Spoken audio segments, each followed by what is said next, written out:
collègues, est-ce que vous nous autorisez à dénoncer aujourd'hui en public?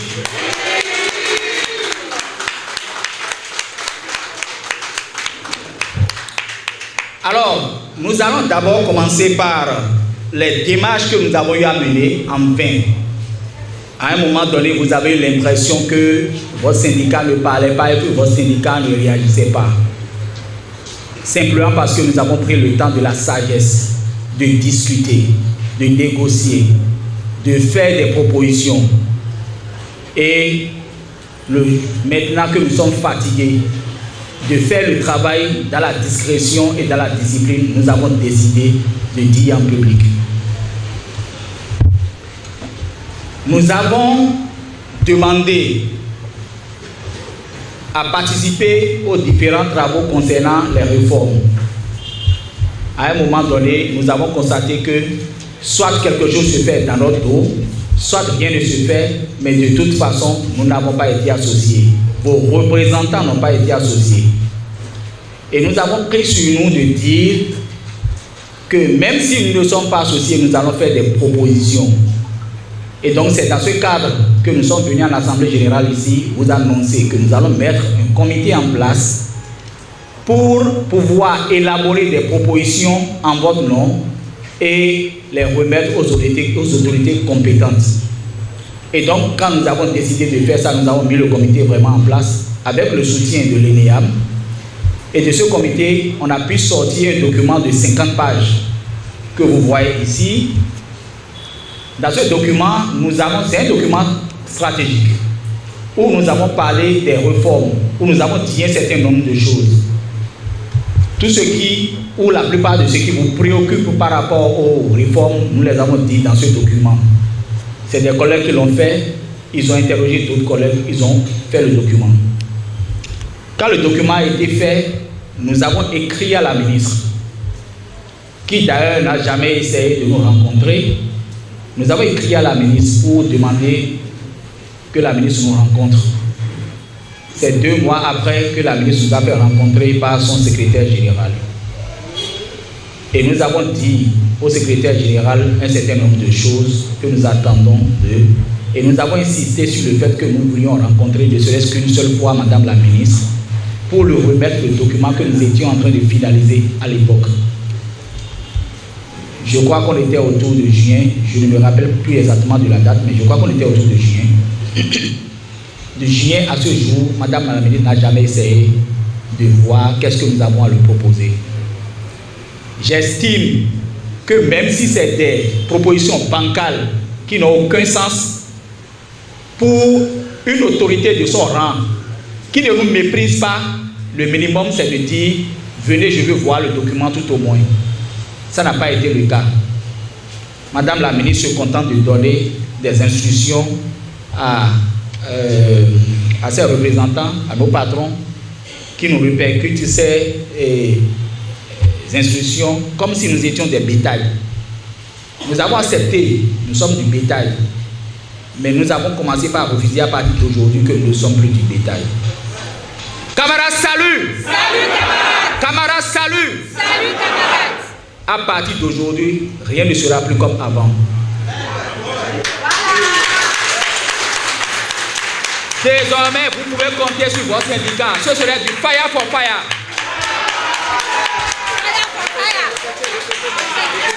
Je voudrais vous dire, je vais commencer par une citation du président Bruno Amoussou, qui était dans l'opposition au président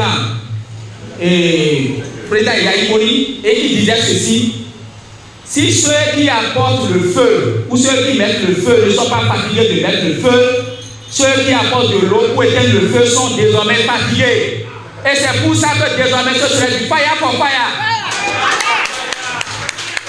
S'ils mettent le feu, nous allons mettre le feu avec eux.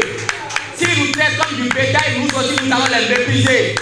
Ceux qui nous maltraitent, nous aurons du répondant désormais. On n'acceptera plus d'être maltraités. En tant qu'agent, nous ne l'accepterons plus. Sur le terrain, nous ne l'accepterons plus. Quelle que soit la maltraitance, nous ne l'accepterons plus.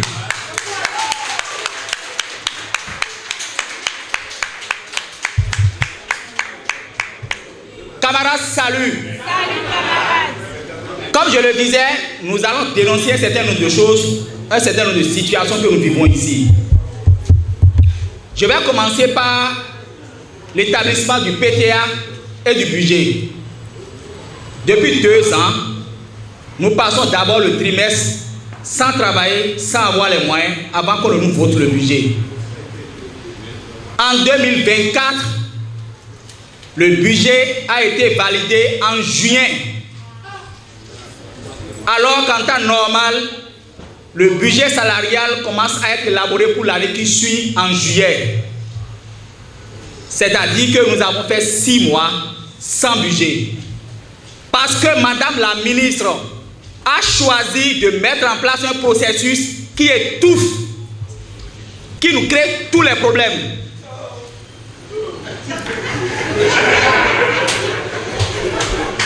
Il y a ce qu'ils appellent l'arbitrage budgétaire. C'est-à-dire que lorsque vous avez fini d'élaborer votre PTA, le plan de travail annuel, la ministre apprécie et ensemble vous entendez sur ce qui doit être retenu. Le processus de l'arbitrage est tel que il y a d'abord les collaborateurs de la ministre qui, au nom de la ministre, apprécient d'abord le travail qu'on fait et après la ministre même revient pendant qu'elle a fini d'instruire ses collaborateurs pour travailler là-dessus, elle revient elle-même pour encore remettre des choses en cause. Ce qui fait que l'élaboration de notre PTA et de notre budget prend suffisamment de temps et on se retrouve à 3 mois et à 6 mois. Le plus grave, c'est que Madame la ministre à des moments donnés fait de l'arbitraire dans l'arbitrage budgétaire. Qu'est-ce que j'appelle arbitraire? Lorsque Madame la ministre, sur aucune base, décide par exemple de casser les budgets et que finalement les marchés, lorsqu'on lance les appels d'offres, les marchés sont infructueux parce que les montants qui sont retenus ne répondent à rien du tout. Nous avons connu ce cas même dans le budget de cette année où on a prévu 62 millions pour une certaine activité. Madame la ministre a décidé de ramener ça à une trentaine de millions. Finalement, on est allé sur le marché, on n'a eu personne pour exécuter le marché.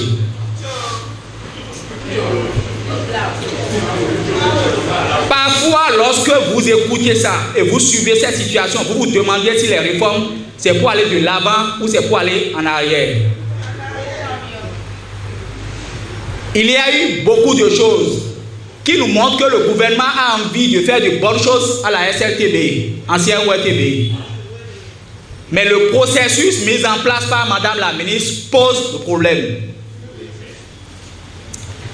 Madame la ministre nous a rencontrés, sinon a rencontré le personnel de son ministère. Et vous vous rappelez, Madame la ministre a dit qu'elle a mis des milliards à l'ORTB. Vous avez vu les milliards où? Est-ce que vous avez vu les milliards? Madame la ministre, qu'elle vienne vous dire là où elle a mis les milliards à la SRTB. Nous n'avons pas les yeux pour voir ces milliards. Dites à Madame la ministre que nous n'avons pas des yeux pour voir ces milliards. Qu'elle vienne nous montrer là où ils ont mis les milliards.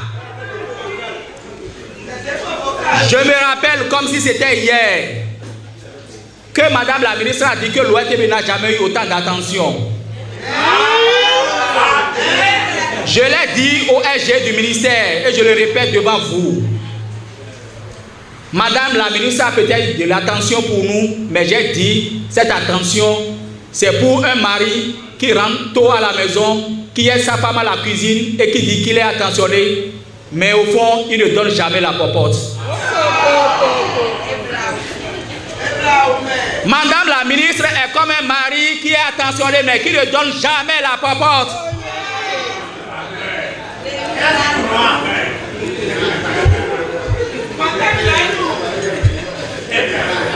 Je vais continuer. Madame la ministre a dit qu'elle fait des réformes et que l'ORTB doit pouvoir s'améliorer. Mais c'est Madame la ministre qui bloque les missions, même quand la SRTB ne doit pas dépenser. Et je donne des exemples précis. Assemblée générale UAR, Union des radios et télévisions de l'Afrique, enfin Union africaine des radios et télévisions, Assemblée générale au Nigeria.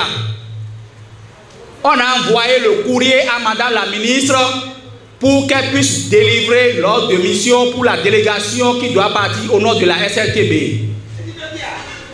Le courrier n'a jamais eu de réponse jusqu'à ce jour. Or, la SLTB n'avait pas à dépenser un seul rond pour ce déplacement. Assemblée générale, UAR, Gaborone, 14e Assemblée générale, pareil.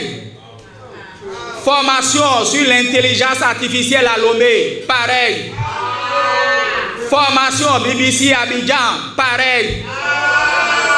Demandez à Madame la ministre à quoi ça répond.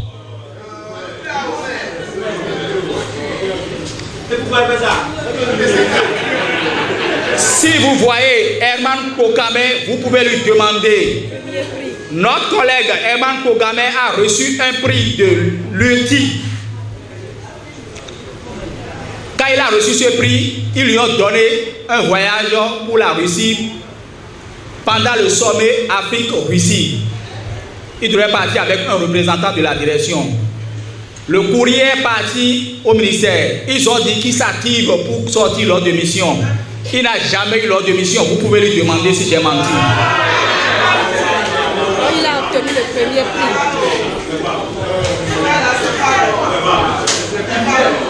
Tous ces déplacements ne sont pas aux frais de la SRTB, c'est aux frais des organisateurs. Il est arrivé des fois où nous avons confirmé le voyage, ils ont réservé les chambres d'hôtel, on n'est pas parti.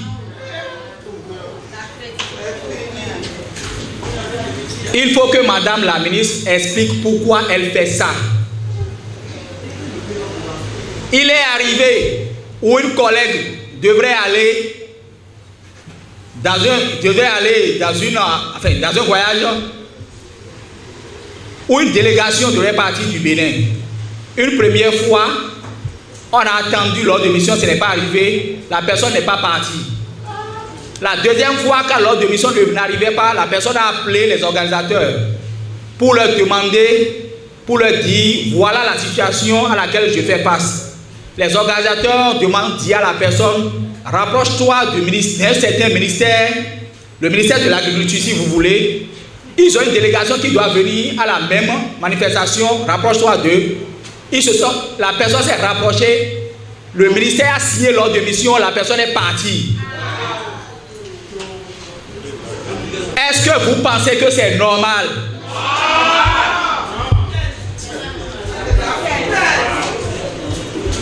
Voilà des situations que nous vivons et que nous avons observé, mais aujourd'hui nous avons décidé de dénoncer ce genre de choses. Ce n'est pas normal. Ça fait pratiquement 4 ans. Ça fait plusieurs années de toute façon que nous n'avons plus un certain nombre de chefs de service dans la maison. Et si vous observez, on ne nomme plus de chefs de service à la SRTB ou à l'SORTB. Depuis 3 ans ou 4 ans, il n'y a plus de chef du service technique à la télévision ni à la radio. Il n'y a plus de chef de service programme à la radio. Il n'y a plus de chef de service multimédia.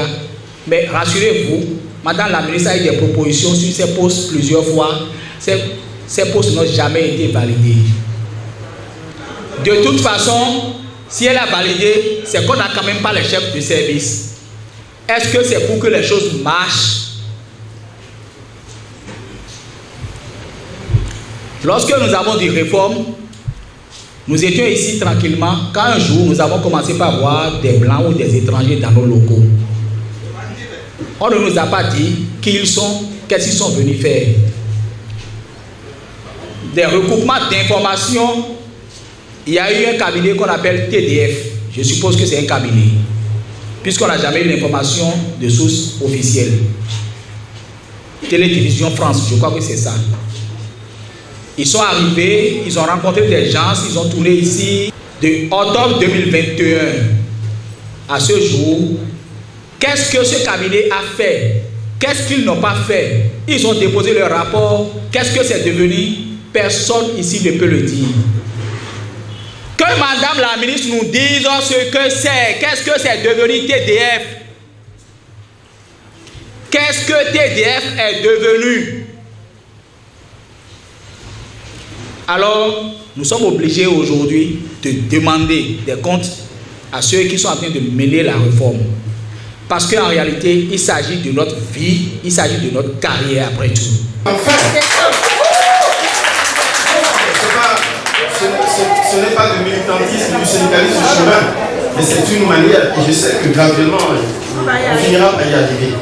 Mais il y a longtemps que ça me brûlait. Si ça peut vous satisfaire comme réponse.